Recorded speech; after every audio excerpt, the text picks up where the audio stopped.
بسم الله الرحمن الرحيم. الحمد لله رب العالمين، والصلاة والسلام على رسوله الأمين محمد وآله وصحبه أجمعين. أما بعد، ikiwa ni usiku wa tarehe 27 mwezi wa Ramadhan mwaka 1447, kalima ya usiku wa leo insha Allah taala na kwa munasaba ukaribia kuondoka kwa mwezi wa Ramadhan, ahkamu zakat al-fitr, ahkam zinazofungamana na zakatul fitri. Na kwa kweli muda ambao tunao hautoshelezi kuzungumza ahkam zote zinazofungamana na zakatul fitri, lakini tutajaribu insha Allah taala kwa kadri ya vile Allah subhanahu wa ta'ala atatuwezesha kugusia baadhi ya mambo muhimu kuyafahamu yanayofungamana na zakatul fitri, na itakuwa katika nukta zifuatazo. Jambo la kwanza kabisa, waktuha. Na mengi katika hayo tutakayozungumza ni kukumbushana tu. Kila mwaka alhamdulillah mwasikia nyinyi zungumzo ahkam za zakatul fitri, lakini katika hali ya kukumbushana. Waktuha, wakati wa zakatul fitri. شرع الله سبحانه وتعالى في ختام شهر رمضان أن تؤدى زكاة الفطر قبل صلاة العيد. الله سبحانه وتعالى ameweka katika sheria unapotimia mwezi wa Ramadhani itolewe zakatul fitri kabla ya watu kutoka kuswali salatul Eid. Na imethibiti nyakati mbili. Kuna wakati jawaz ambao yajuzu kwa mtu kutoa zakatul fitri, ambao ni yom au yawmain kabla al-Eid, siku moja au mbili kabla ya Eid, bimaana tarehe 29, 30 au 28, 29 ikiwa ule mwezi utaishia 29, na bora zaidi wa 29 ili uwe hakika kuwa umetoa siku moja au mbili kabla, sababu waweza kutoa 28 mwezi ukatimia ikawa umetoa siku 3 kabla. Ubora kabisa ukitoa 29, ikiwa mwezi utatimia 30 itakuwa umetoa siku 2 kabla, na ikiwa hautatimia utakuwa umetoa siku 1 kabla. Na wakati fadila ambao ni siku ile ya Eid, baina al-fajr wa salat al-Eid, baada ya kusali alfajiri kabla ya kuingia katika salat al-Eid, ndio wakati ulio bora zaidi kwa yule ambaye waweza kuitoa zakatul fitri kwa wakati ule. Ama hukmuha, ama tukizungumzia hukumu yake, فإنها فريضة فرضها رسول الله صلى الله عليه وسلم على المسلمين. زكاة الفطر ni faradhi, ameifaradhisha mtume wetu Muhammad sallallahu alaihi wasallam kwa Uislamu, na kile alichokifaradhisha mtume sallallahu alaihi wasallam au kukiamrisha katika hukumu ni sawa sawa na kilichofaradhishwa na Allah subhanahu wa ta'ala na kuamrishwa na Allah subhanahu wa ta'ala. يقول الله سبحانه وتعالى: من يطع الرسول فقد أطاع الله. mwenye kumtii mtume sallallahu alaihi wasallam basi huyo kwa kweli amemtii Allah subhanahu wa ta'ala. wama ataakum ar-rasul fakhudhuhu wama nahakum anhu fantahu. Na dalili kama hizi kwa nyingi sana katika Qur'an na Sunna. ala man tajibu, mas'ala nufuata, zakatul fitr ni wajibu kwa nani? zakatul fitri فريضة على الكبير والصغير والذكر والأنثى والحر والعبد من المسلمين. وزكاة الفطر نكوى وإسلام wote, tajiri awe maskini, wote wajibu kwa wao kutoa zakatul fitri. Hata maskini akipata cha kumtosheleza cha siku ile, kile cha ziada pia atoa zakatul fitri. Kuna baadhi ya watu wadhania kuwa zakatul fitri yatolewa na matajiri peke yake kama vile zakatul mal na nyinginezo, lakini la, zakatul fitri ni wajib, ni faradhi kwa mkubwa na mdogo, mume mke, awe huru awe ni mtumwa, maadamu ni Muislamu. Na aingia hapa pia hata maskini ambaye amepata cha kumtosheleza siku ile, kile cha ziada kipatikana, yawajibika kwake yeye kutoa zakatul fitri kwa kile anachopewa. Hasa usiwe wakusanya zakatul fitri ukasahau kuwa na wewe pia una wajibu wa kutoa zakatul fitri. Sababu kuna wengine iwapata cha kumtosheleza pengine wiki nzima na juu yake pia hatoi zakatul fitri, ambao ni makosa. قال عبد الله بن عمر رضي الله عنهما فرض رسول الله صلى الله عليه وسلم زكاة الفطر من رمضان صاعا من تمر أو صاعا من شعير على العبد والحر والذكر والأنثى والصغير والكبير من المسلمين، والحديث في الصحيحين. ابن عمر سمع أمي فرضيش متوم صلى الله عليه وسلم زكاة فطري katika mwezi wa Ramadhani, watu wanapomaliza pishi ya tende. Na hapa mwaka jana nilikuja na pishi ile, kisha sijui nani akaniomba, ikapata mguu haikurudi tena, mpaka leo sijaiona ile saa. Nilikuwa nazo hapo, mkumbuka wale ambao wanahudhuria mwaka jana, nimekuja nazo saa an-nabawi, baadaye hasal له الرجل وراح. Kama wewe umechukua labda usawi, regeshe bwana, umeitafuta sana.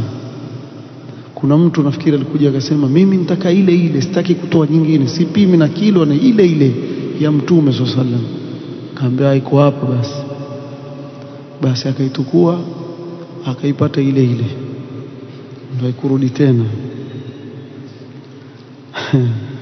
Allahu musta'an. Kuna masala kuwa, je, mwanamke akiwa mjamzito yuatoa zakatul fitri kwa ajili ya kile kilichoko katika tumbo lake? Wanaoviona sema la tajibu anil hamli alladhi fi albatn illa an yatatawwa biha anhu fala bas. Sio wajibu kumtolea mtoto ambaye yuko ndani ya tumbo zakatul fitri, lakini mwenyewe mtu akijitolea kutoa la bas. Amirul Mu'minin Uthman radhiyallahu anhu kana yukhrijuha anil hamli, alikuwa akitoa hata kwa mke wake akiwa katika hali ya ujauzito. Tayib, amman tuadda, pata hii hapa zakatul fitri, namtolea nani zakatul fitri? Yajibu ikhrajuha an nafsi, mwanzo mtu ajitolea nafsi yake ya mwenyewe, tolea nafsi yake. Wa amman talzamuhu maunatuhum min zawjatin au qarib, na kila ambaye ni juu yake yeye kumsimamia, awe ni mke wake, watoto wake, ama mtu yomweka nyumbani pale amlea mtoto kadha. Idha lam yastati'u ikhrajaha an anfusihim, ikiwa hawezi kujitolea kwa nafsi zao. Ikiwa watajitolea kwa nafsi zao ni bora, zakatul fitri ni kwa kila mtu, lakini yeye atawatolea wote. Fa in istata'u فالأولى أن يخرجوها عن أنفسهم. Ama ikiwa nao uwezo, basi bora kila mmoja ajitolee mwenyewe nafsi yake, sababu aslan kila mmoja amezungumziwa yeye, hakuzungumziwa yule msimamizi wa familia, lakini imezungumziwa kwa kila Muislamu, alkabir wasaghir والذكر والأنثى والحر والعبد mpaka minal muslimin. Kila mmoja amezungumzwa zakatul fitr. Lakini sikwambii haya ukaenda ukagombana na mkewe, waweza toa, waweza kumtolea, la basi mtolee, lakini tusema aula, ikiwa yeye mwenyewe atajitolea bora. Tayeb, na ikiwa mtu amepata kile cha kumtosheleza siku ile peke yake, hana ziada, ama ziada aliyokuwa nayo haifiki kile kiwango cha zakatul fitri. Kwa mfano amepata kilo 3, tuseme kilo 2.5 ndio zakatul fitri, yeye akapata kilo 3. Je, atalazimishwa na huyu mtu pia atoe ile nusu kilo pia? Sema la, ikiwa anayo ile kamili toe. ولا تجب إلا على من وجدها فاضلة زائدة عما يحتاجه من نفقة يوم العيد وليلته. kwa haiwi wajibu zakatul fitr isipokuwa kwa yule ambaye amepata ziada ya kile anachotumia katika mchana wa Eid na usiku wake. Sasa kikizidi pale akapata ya kutoa mtu mmoja, atoe. Baada ya hapo itakuwa ni wajibu. Fa in lam yajid illa aqall min sa', ikiwa hakupata isipokuwa chini ya saa, akitoa la bas, akitoa la bas, kharajahu. fattaqullaha mastata'tum. Mtume sallallahu alayhi wasallam, idha amartukum bi amrin fa'tu minhu mastata'tum. Kwa ikiwa atatoa basi hicho kilichozidi kiasi aweza kukitoa, la bas. Hikma ya sadaqatul fitr nini? Ukijua hikma ya sadaqatul fitri, yani maksadi yake nini, huwezi kusema bora utoe pesa.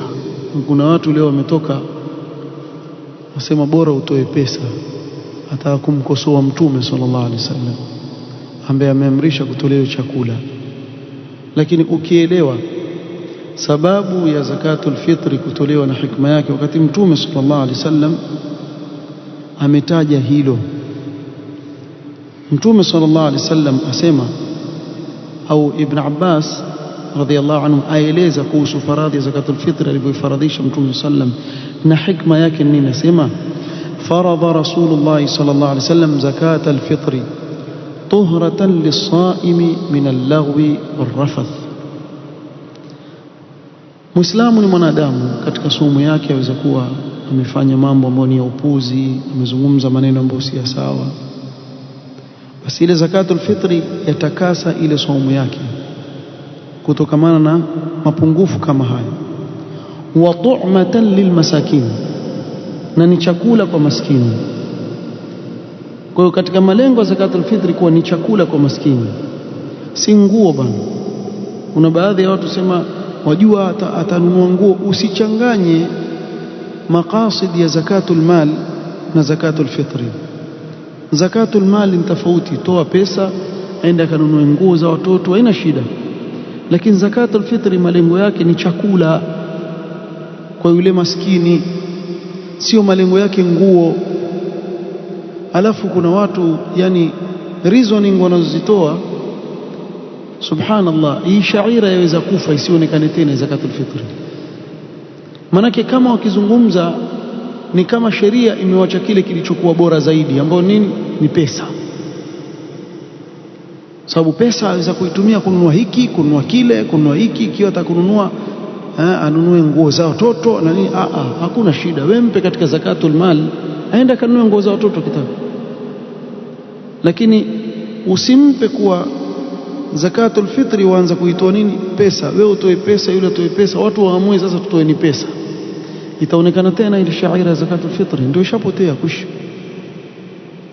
na kuna watu yeye wataka pesa. Sasa yuilalia ile kauli ile ili asapate zile senti tu. Wako watu aina hiyo, na wala wasiwavutieni video kisha nyuma akapanga mabuku mengi.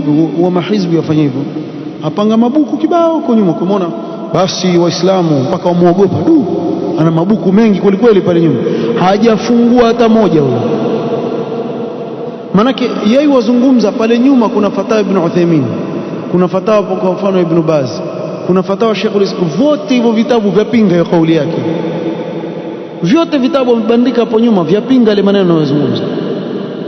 Lakini atapiga mapicha na nini na video, ukiona mabuku utafikiri allama la yudanihi ahad fi hadha al-asr, kumbe zumbukuk. Hali ni ile ile tu. Yani kumbusha kisa cha kule Andalus. Wasema wakati Andalus ilivyokuwa Spain, ilivyokuwa chini ya Waislamu, kulikuja mnada wa vitabu, kuuzwa vitabu. Akaja kwa sababu Andalus ilikuwa ilmu imeenea, mpaka ikawa watu wa kawaida wavaa kama wanaoviona. Ukimwona mtu aweza kumuogopa ukafikiria ni allama, kumbe kavaa tu kama mwanachuoni. Sasa bwana mmoja, kila kile kitabu kikipigwa bei yeye huongeza. Siku mmoja katika maulama pale, kile kitabu yokitaka kweli akakisome, kila kiongeza yule bwana yuongeza bei. Ana uwezo mpaka mwisho akamshinda, akamwacha akichukua kile kitabu, akibeba kile kitabu. Yule bwana akamfuata, subhanallah, kuna masala gani wewe watafuta huko ndani mpaka umefikisha bei ya juu kabisa mpaka tumeshindwa? Asema kule nyumbani ninaweka vitabu kwenye ile ukuta, kuna nafasi ya toshana hiki kitabu, nilikuwa sitaki kiende, kinataka kuiweka pale. Kweli hii imetokea Andalus, nataka kuweka tu ile nafasi na nikakiona kitabu ni size ile nafasi. Kwa hivyo ikawa sikubali mtu yote akinunue kabla ya mimi. Hajui, asema mimi hata simjui na ningeandika kitabu wala sijui kuna nini ndani, naenda kukiweka nyumbani kwenye short. Ndio mahizbia na makhurafi hao watu wote wanaopiga mavideo na nini na mabuku mengi huko, sijui kitu bandika kule vitabu. Sijui nyingine pia ni AI. Singine siku hizi kuna AI, yanaweza kuwa amezungumza hata uchochoroni pia kinyuma kukageuzwa ikaekwa vitabu siku hizi. Yani watu watengeneza hizo. Sasa lakini nafikiria mbaki kweli hawajafikiria teknolojia, hawajafikia. طيب وطعمة للمساكين، طعمة للمساكين، فمن أداها قبل الصلاة فهي زكاة مقبولة. ابن عباس asema anaitoa zakatul fitri kabla ya swala basi ni zaka inayokubalika. ومن أداها بعد الصلاة فهي صدقة من الصدقات، lakini akiitoa baada ya swala basi ni sadaka kama sadaka yote nyingine, si zakatul fitri tena. طيب الجنس الواجب في الفطر، هي صدقة الفطر ni kitu gani kinachotolewa? huwa taamul adamiyin, chakula cha binadamu, min tamrin au burrin au urzin au zabibin au aqitin labn almujaffaf alladhi lam tunza' zubdatuhu ila ghairi dhalika min taami bani adam. Tende kadhalika, mchele, bur, mwingine tu mtama, ngano, zabibu, raisins, si zabibu zile za uzo barabarani, zile za kukaushwa inaitwa raisins. Kiswahili inaitwa zabibu kabla na zabibu baada. Kiarabu ina stages, lakini kitimia inaitwa inab, ikikaushwa inaitwa zabibu. Kwa usiende kwa Waarabu kule abgha zabibu kajiona unazungumza Kiarabu, atakunitizama yule, wewe unaona zile zabibu za kawaida zile hazijakaushwa, asema ana uridu zabiba, ambapo atakuangalia yule Mwarabu kichao kutoka wapi huyo.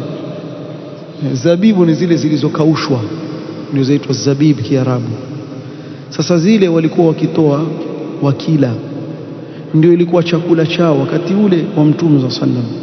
Na haya ndio lilitaja juzi kwa wakati wa Mtume sallam ile hali ilikuwa ni nzito, Leo wewe ukaalikwa na mtu kisha ukaletwa sahani ya zabibu, utamwangalia vipi?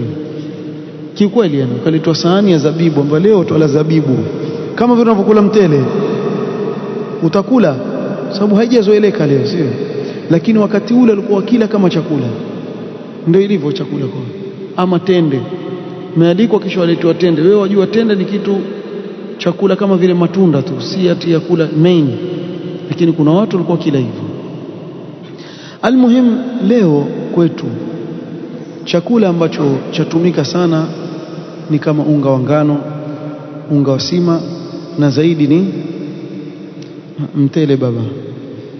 Wenyewe wasema mtele baba. Mtele hakuna mtu yukataa, kila mtu, haswa huku kwetu ambao tuishi. Ukienda sehemu za bara utakuta ni sima ngaliwa zaidi, lakini hapa pwani zaidi wala chapati na mtele ndio sana wala. Kuna wengine wakwambia ukila mtele bana hauwi na nguvu, kila sima ndio kullu wahid, kullu min nafsi albarmil, yote ni moja tu, hakuna tofauti. Ile unaopata kwenye mtele ndio hiyo unapata kwenye sima, ndio hayo tu. Kwa hiyo ni vyakula vimezoeleka kwetu. Katika hivi waweza kutoa, ingawa nasema huku pwani ni bora utoe nini, mchele ama unga wa ngano, sababu watu wapika sana chapati au mchele, si sana kutumia sima, lakini pia waweza kutoa sima.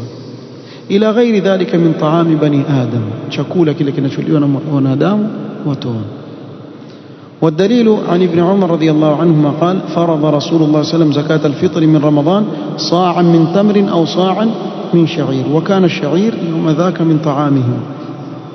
وكتول الكوكيل شعير سيو Kiswahili pia ito shairi, lakini Kiingereza nisau kama bali vile wakila shairi, lakini siku hizi hailiwi kama chakula. Sasa hivi kama nilivyotaja ni mchele ama ngano, unga wa ngano, unga wa sima ndio inauliwa zaidi. Abu Sa'id al-Khudri radhiyallahu anhu asema kunna nukhriju yawm al-fitr fi ahdi an-nabi sallam sa'an min ta'am, pishi ya chakula. Tulikuwa tukitoa pishi ya chakula wakati wa Mtume sallam. Wa kana ta'amuna, kisha ndio wataja chakula chetu kilikuwa nini, ash-sha'ir waz-zabib wal-aqit wat-tamr. Al-aqit ni maziwa yakaushwa. Zamani walikuwa kiakausha ile maziwa yakiwa magumu kisha wakila. Sasa hivi mkiambiwa maziwa kausha, mnaoelewa ni ile ya unga, ile maziwa ya unga hii ambayo watutumia. Lakini nakumbuka si kitambo Hadhramut ilikuwa iko kana bi'un al-aqit hada fi موجود من حق حليب النوب يسوونه من حليب النوب قوي كذا. كان الوالد الله يرحمه mzee alikuwa kileto kutoka Hadhramut, ngumu hivi ya ngamia, ngumu sana. Ukila kama meno yako yako vizuri waweza kuangusha meno. Sasa inabidi uinyonye tu hivi, alafu kali hivi, yakaa muda mrefu sana. Walikuwa kikausha ile maziwa, sijui kama sasa hivi iko, Allahu aalam. Pengine mtu akienda sokoni kule akatafuta aje awaonyeshe tu ndio hii, lakini hamwezi kuila.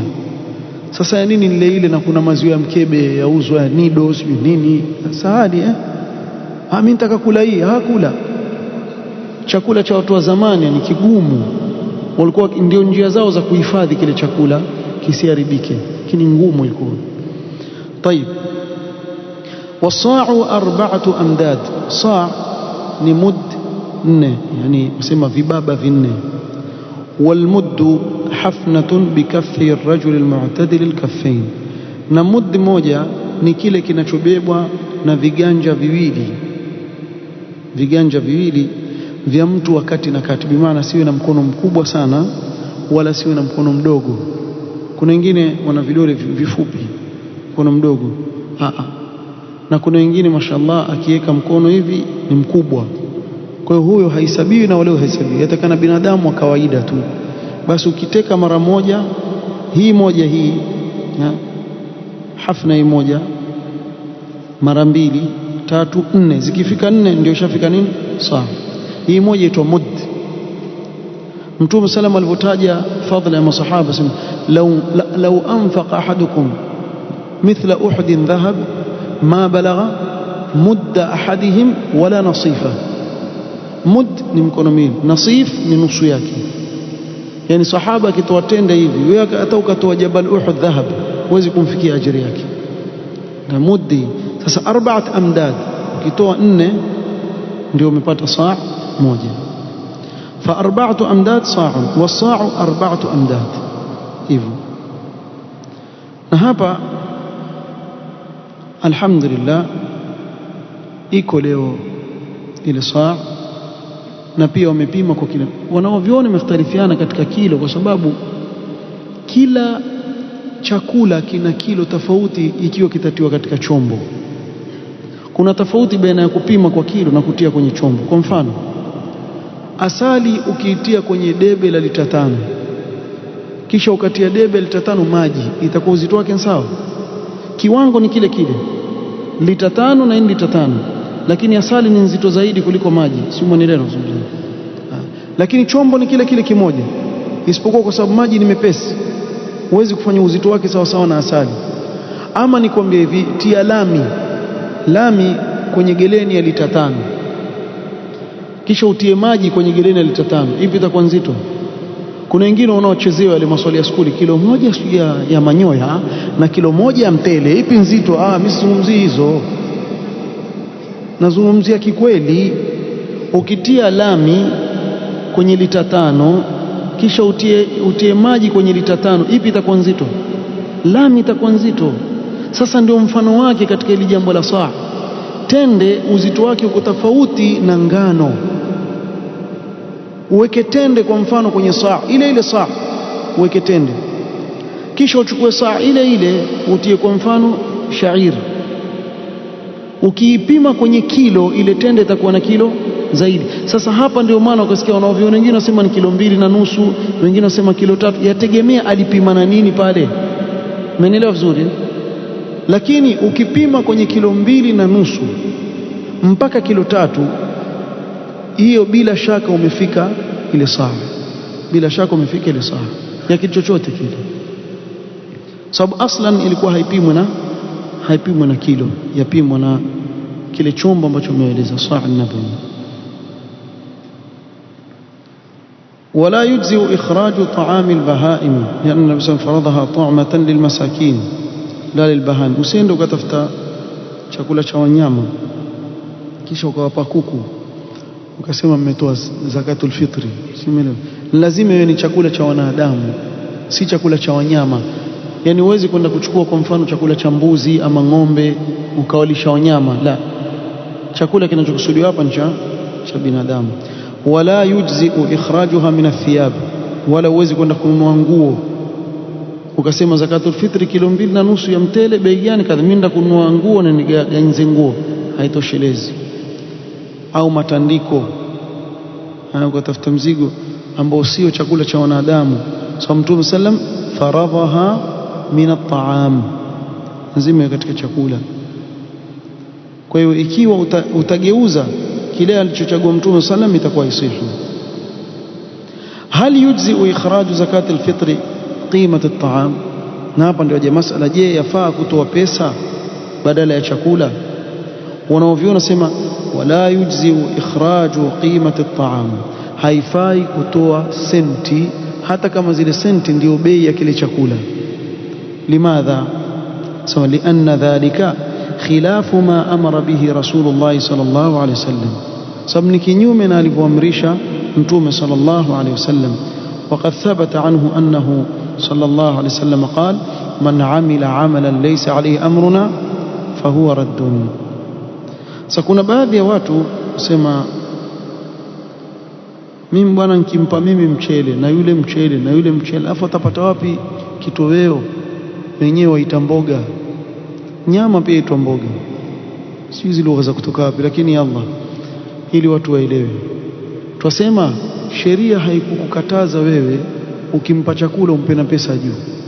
Sheria ikutaza kumtolea sadaka, tuseme ushatoa bwana hii kilo 2.5 ya mchele na hii shilingi 500, utanunua tomato, vitunguu, utanunua nyama kama kilo 1 mtakula, ama nusu kilo utanunua kuku, haina shida. Sheria kukataza kufanya. Kwa hiyo usijifanye mjanja sana kuliko sheria. Ukaanza sasa, yule akimpa mtele awe mpe mtele na senti, hukukatazwa, lakini ule mchele utoe, ama unga wa ngano utoe, ama unga wa sima, ama sivyo utakuwa umefanya kinyume na alivyoamrisha Mtume sallallahu alaihi wasallam. Kadhalika lianna zakat alfitr ibadatun mafrudatun min jinsin muayyan, zakat alfitri ni ibada iliyofaradhishwa kwa kitu kilichochaguliwa cha kisheria, jinsi ya kitu fulani hiki. Fala yujzi ikhrajuha min ghairi aljinsi almuayyan. Kwa mfano tuchukulie udhiya, badala ya mtu kuchinja mbuzi, kondoo, ng'ombe au ngamia, jamaa kaenda kanunua majogoo 10, kisha akasema mimi nachinja majogoo. Jua majogoo kienyeji wana afya, kanunua majogoo 10 sokoni, kawaleta nyumbani, asema majogoo 10 bei yake sawa sawa na mbuzi. Asema hivi, itasihi? Hata akileta majogoo 100 haisihi, haisihi. Kwa nini? Kwa sababu hukuamrishwa kuchinja jogoo. Sasa mfano anayetoa senti kwenye zakatul fitri kama anayechinja jogoo kwenye Eid al-Adha, ati ndio udhiya wake, kaleta kishingo, asema kishingo kina kishingo kubwa, jogoo zinga hili, meleta jogoo kamchinja pale, ndio yasihi? Hata ukaleta 100 kuku kachinja mpaka uchoke, ukimaliza kuchinja tafuta na mbuzi. Sasa ukishamaliza kuchinja utakwambia bado mpaka utafute mbuzi ama kondoo, maanake hili jambo limewekwa kwa jinsia fulani, huwezi kuibadilisha wewe. Au tuseme basi, labda tukisema jogoo mtaelewa, akaenda katafuta twiga, umeelewa, kaenda mwituni kawinda twiga ili amchinje udhiya, itasihi? Si mkubwa zaidi yule, tusema haisihi bado. Lazima iwe ni katika wanyama hoa, wale wanyama wanaofugwa, wale ng'ombe, ngamia, kondoo, mbuzi. Sasa lete nyati, tuseme kwa mfano ulete swara ambao wanafanana na hawa wanyama hao, utaambiwa kwa la, lazima iwe katika ile jinsia ambayo imefaradhishwa kisheria, huwezi kubadilisha. Kwa Mtume sallallahu alaihi wasallam akataja, angalia, ametaja masahaba, ametaja Mtume sallallahu alaihi wasallam saa min tamr au saa, lakini hakusema au alqima. Angalikuwa yaweza kusema au alqima, yani kama huna hii una basi wewe toa senti. Kadhalika tukiangalia makini tutakuta kuwa kile kinachotolewa kile, kama ni tende mfano, ama ni mchele, ama ni kitu ambacho chaonekana ni shaira, yani onekana shaira. Pesa waweza kumpa mtu kwa siri, hata isionekane, hata mtu asijue kama kumefanyika zakatul fitri au la. So wasema wanaoviona, sema lianna ikhraj alqima yukhrij alfitrata an kaunha sha'iratan dhahira ila kaunha sadaqatan khafiyya. Badala ya kuwa iwe ni kitu chaonekana, watu wapeana michele nini, yawa ni kitu kimefichika, ni pesa. Sasa kwa hivyo haitaonekana. Kinyume na lau kama atatoa pishi ya chakula, ni jambo ambalo lajulikana, laonekana baina ya Waislamu, lajulikana na wakubwa na wadogo, watu walishuhudia linapogawanywa, watu wabadilishana, huyu ampa chakula yule, kikijaa kwake na yeye pia iwatoa hivyo hivyo. Mimi sidhani mkianza kutoa senti kama watapeana pia, akatakusanya senti, atakusanya senti, mwisho yeye pia atasema mimi nina mambo mingi bwana, na watoto wengi huku, huyu nguo zake bado, huyu nitakulipa school fees, huyu nitakufanya nini, mwisho akusha hata hizo pesa zitotolewa pia, itakushia hivyo hivyo. Wallahu almusta'an. Na waliokwenda kuwa zakatul fitri yatolewa qima, al-ahnaf yaquluna zakatul fitri bil qima, lam yukhalif illa Abu Hanifa rahimahullah ta'ala, pamoja na kuwa huwa imamun mu'tabarun muttaba'un la khilafa ala hadha. Lakini sisi tukisema kuwa akikhalifu sunna ya Mtume sallam, kauli yake hatuwezi kuifuata, pamoja na kwa heshima yake abakia pale pale. Haimaanishi kuwa tukikataa tumemshukisha hadhi al-Imam Abu Hanifa rahimahullah ta'ala, la, bali wote maimamu imethibiti kwa kusema idha sahha al-hadithu fahuwa madhhabi, ikisihi hadithi basi ni madhhabi yangu. Kwa maadamu imesihi hadithi, basi hakuna haja ya kusema sisi imefikia wakati ni lazima tufuate kauli ya Abu Hanifa. La, si lazima. Tumehitaja miqdaru sadaqatul fitri, kiwango kinachotolewa katika sadaqatul fitri ni sa'un bis-sa' an-nabawi alladhi yablughu waznuhu, yani katika uzani wasema wenyewe ni kilo 2.5 ila 3 kilo, kilo 2.5 mpaka kilo 3. Wakati wujub al-fitr tumeanza mwanzo kutaja kwa, lakini wakati wujub wa huwa ghurub ash-shams min lailati al-eid, lile jua linapotua katika usiku wa Eid, kuanzia pale ishakuwa ni wajibu kutoa zakatul fitri.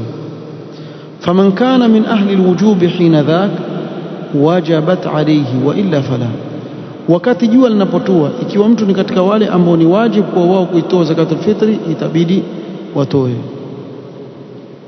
وعلى هذا فإذا مات قبل الغروب ولو بدقائق لم تجب صدقة الفطر عليه. Kwa mfano mtu ameishi Ramadhani nzima, imebakia dakika chache jua litue siku ya mwisho akafariki, huyu haija kuwa ni wajibu kwake yeye kutoa zaka, kwa sababu hakupata ule wakati wa wajibu.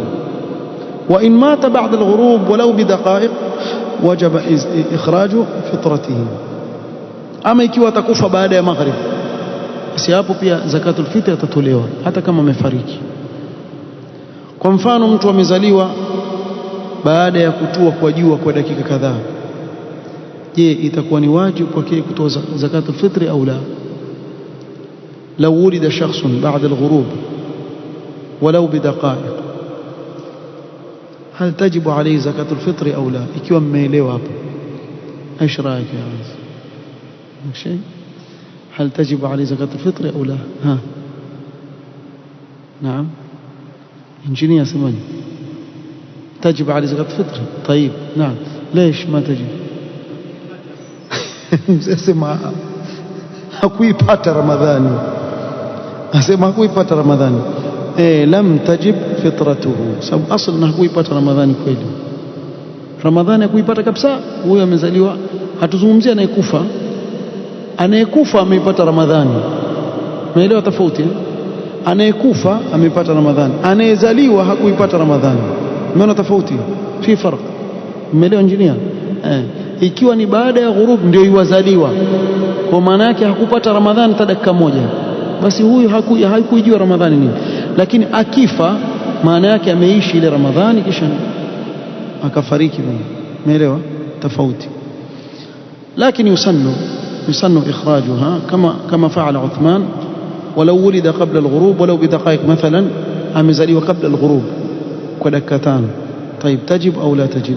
Sasa takuwa umeelewa. تجب، أحسنت، تجب عليه زكاة الفطر لأنه أدرك من رمضان ولو دقائق، أميبات رمضان تكما كل دقيقة وجب إخراج الفطرة عنه.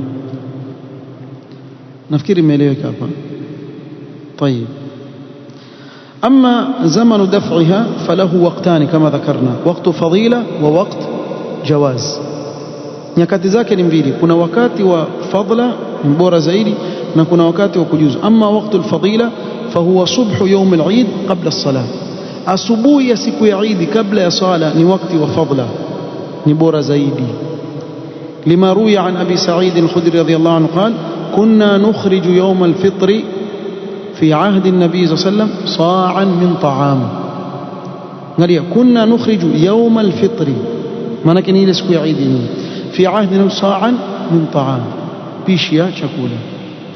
وفي أيضا من حديث ابن عمر رضي الله عنه أن النبي صلى الله عليه وسلم أمر بزكاة الفطر قبل خروج الناس إلى الصلاة، ونمرش قبل وتكتوك كوجليا كنا كصالي، رواه الإمام مسلم. سواء. طيب، وأما وقت الجواز فهو قبل العيد بيوم أو يومين، وقت ambao yajuzu kutoa siku moja au mbili kabla ya Eid. عند البخاري في الصحيح عن نافع قال كان ابن عمر يعطي عن الصغير والكبير حتى إنه كان يعطي عن بنية، يعني كنت لا توتوان نافع زمين، وكان يعطيها الذين يقبلونها، وكانوا يعطون قبل الفطر بيوم أو يومين، يقول كوكي siku moja au siku mbili kabla. ولا يجوز تأخيرها عن صلاة العيد، lakini haifai kuichelewesha mpaka watu wameswali salatul Eid bado wewe hujatoa zakatul fitri. Kwa ile hadithi tulitaja, man addaha qabla as-salah fahiya zakatun maqbula wa man addaha ba'da as-salah fahiya sadaqatun min as-sadaqat. Kwa itageuka itakuwa ni sadaqa, haitakuwa ni zaka ikiwa ni baada nini, baada ya Eid. Wa in akharaha li'udhrin fala ba's, ama ikiwa ataichelewesha kwa ajili ya udhuru. Kwa mfano siku ile ya Eid imeingia, siku ya Eid hakuna mtu wa kumpa zakatul fitri. Mtu za kushtuka, ziko baadhi ya nchi watafuta mtu wa kumpa zakatul fitri umpati, ukatafuta wafanya bidii upate na swala hiyo, kwa ikabidi uswali lakini hujapata mtu. Huu ni udhuru. Sasa amejaribu taharra lakini lam yajid. Kwa katika hali kama hii basi atabaki kuwa ile zakatul fitri yake yakubaliwa kuwa ni zakatul fitri, hata baada ya swala tamtafuta na nastahiki ampelekee. Au akapata habari za kuthibiti Eid mufajian, asikia bwana Eid imeingia. Na hili lawezekana katika sehemu yoyote iliyo na wasomi isipokuwa Kenya. Kweli Kenya kadhi akaamka siku ya pili amepata habari kuwa kweli mwezi umeonekana mahali fulani, eti akasema basi jamani, leo ni Eid, tumepata habari. Huwa wameletwa na vikapu, huwa kuna wapumbavu wengi sana huku kwetu. Naambia ukweli, yani yule kiongozi wamuona kama ni mjinga sana. Yani akisema, nakumbuka kuna wakati, nafikiri wakati wa Hamad Qasim alipokuwa kadhi, kuna siku ilitangazwa usiku kama saa 8 za usiku, nakumbuka kuwa wamekwenda watu wapata tabu. Nyinyi muona mchezo uketi kwenye kiti cha kadhi, apata tabu mtu kuuliza, watu waenda mpaka kule kuangalia ushahidi mpaka ikahakikishwa kuwa ni kweli, ikatangazwa. Jamaa akaruka, hakuna mwezi huo bwana, mwezi wa saa 8. Wewe uliona mwezi unaonekana saa 8? Wewe mjinga, hakusema unaonekana saa 8. Mwezi unaonekana wakati unaonekana mwezi, kuhakikisha mpaka wakahakikisha kuwa ni kweli ule mwezi unaonekana. Sasa wewe ungeishi wakati wa Mtume sallam, ule mwezi uliletwa mchana, utasema nini wewe? Wasafiri huko watokako waje, sisi tunauona mwezi, kisha watu waamrishwe kuleni, tutaswali kesho. Ule wakati wenyewe ushapita wa kuswali, tutaswali kesho, na watu wakala. Makhurafi wameharibu watu hapa, wallahi alazim. Makhurafi watu wa digidigi, kharabu albagaa dhola, wallahi hawa wanaharibu, wamefanya watu akili zao hawa, yani watu wamekuwa wajinga. We wallahi nakwambia kitu kimoja, fuatana na makhurafi miaka 10 utakuwa mjinga we miaka yote, huwezi kusoma dini. Wasiwajivunie mbele za watu hapa, sijui wajua nini. Tumewaona awam masakini akhi, wadanganywa khurafiyin. Juzi yule mmoja ntoa, jamani Ramadhani, jamani watu wafunga pia waseme urongo sana, man lam yada qawla zuri. Jamani kama wewe utakuacha uongo bwana, hati jamani nunua gari Nairobi, kisha atakufundishwa kwenda driver kufanya nini, akaingia akapeleka. Leo na wazimu wewe. Mtume sallallahu alayhi wasallam, innamal ilm bitaallum. Hakuna ilmu mtu yalala yoyote kisha siku ya pili wajua na ilmu. Ati wewe wajua, wewe ushaona mtu ajua kupeleka gari, hajawahi maisha yake kufundishwa wala kupeleka gari kutoka Nairobi mpaka Mamrui? Hamjaona clip hadhola mgharim, hadhola wallahi alazim, nafikiri hadhola mgharim ma mhissum. Nyinyi mkizungumza maneno mwaelewa makhurafi. Sasa wewe waweza kupata mtu yasikia maneno kama ashajua huyu ni muongo, kesho utamsikiza tena. Si ndio mlivolelewa kiujinga? Basi mtaketi mkilishwa ujinga na mkierebushwa fidhuli yule. Tuacheni tuitume fidhuli, lakini tutawaambia huyu jamaa amewadanganya. Naam, wewe anikumbusha, asema na gari pia alinunua bila senti, sijui alimpigia puza yule buzaji akabeba, mtaangalia nyinyi wenyewe. Lakini hao ndio makhurafi, wametulelea watu ambao hawajielewi. Yawezekana kutokea habari ya mwezi kwa kuchelewa kiasi cha kuwa swala ishafika wakati wake, kadhi akasema bwana tuswalini, na sisi tusema akisema hivyo tutaswali. Si kadhi ndio asema tutaswali, tutakwenda tutaswali. Zakatul fitr tutatoa saa ngapi? Hakuna mtu tutasema hii ni udhuru wa kisheria, baada ya kuswali tutatoa, hakuna shida. Lakini tutamsikiliza kiongozi, maadamu kiongozi amesema mwezi umeonekana tuswalini, tutaswali, wala hakuna chochote katika hilo. Kwa ikitokea kama hivyo, usiwe na wasiwasi, zakatul fitr yako iko sawa kabisa. Haya, nafikiri kuna masala ambayo pengine naona wakati umesonga sana.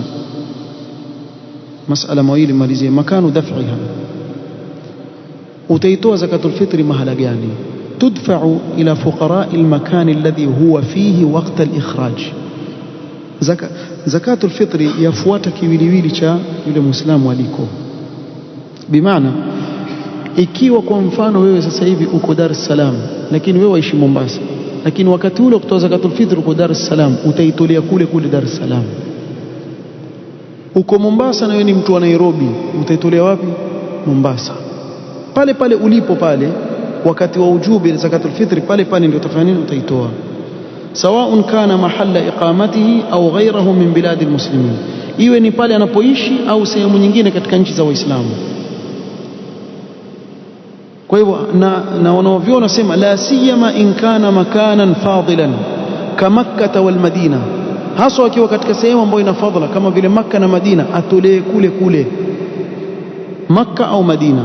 Na usije ukaniambia kuwa Makkah na Madina hakuna maskini. Jaribu sema na mtele huu uone maskini wangapi watakuja. Wako wengi muhtajin, watu wako wengi tu. Wewe ushaona zile sehemu zinazotolewa chakula bure, watu wanapanga foleni. Ngojea, ukiona watu wapanga foleni, nenda rafitri yako mganyize mtu yote, wale maskini wale wamekaa pale, wako wengi tu, na kila aliyekwenda kule atakuwa shashuhudia hili jambo.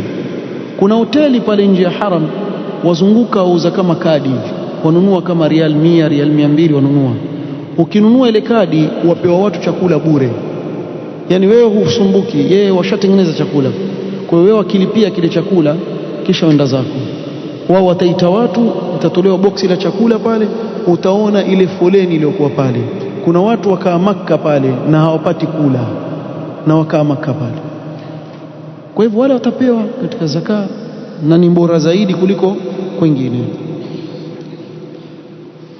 Tayeb, ikiwa kwa mfano yuko katika nchi na hamuna mtu wa kumpa zakatul fitri, na hili lawezekana katika baadhi ya nchi zilizoendelea, yani watu ile kima chao cha maisha kiko juu, ni nadra kwa wengine mitaa yao kupata maskini, au kana la yaarifu almustahiqina fihi, au hawajui wanaostahili zakatul fitri pale.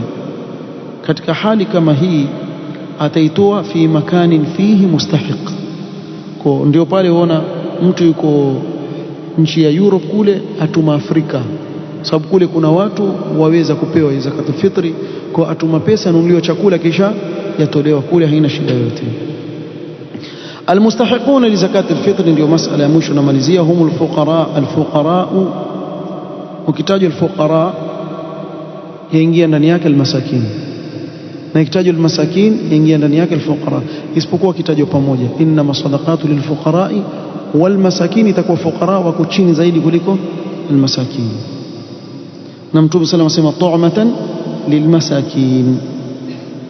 Idhan fala tudfa'u ala hasbi masarifi zakati almali الثمانية, si wale wanane wale zakati almal, la, nini ya maskini khas walfuqara walmasakin.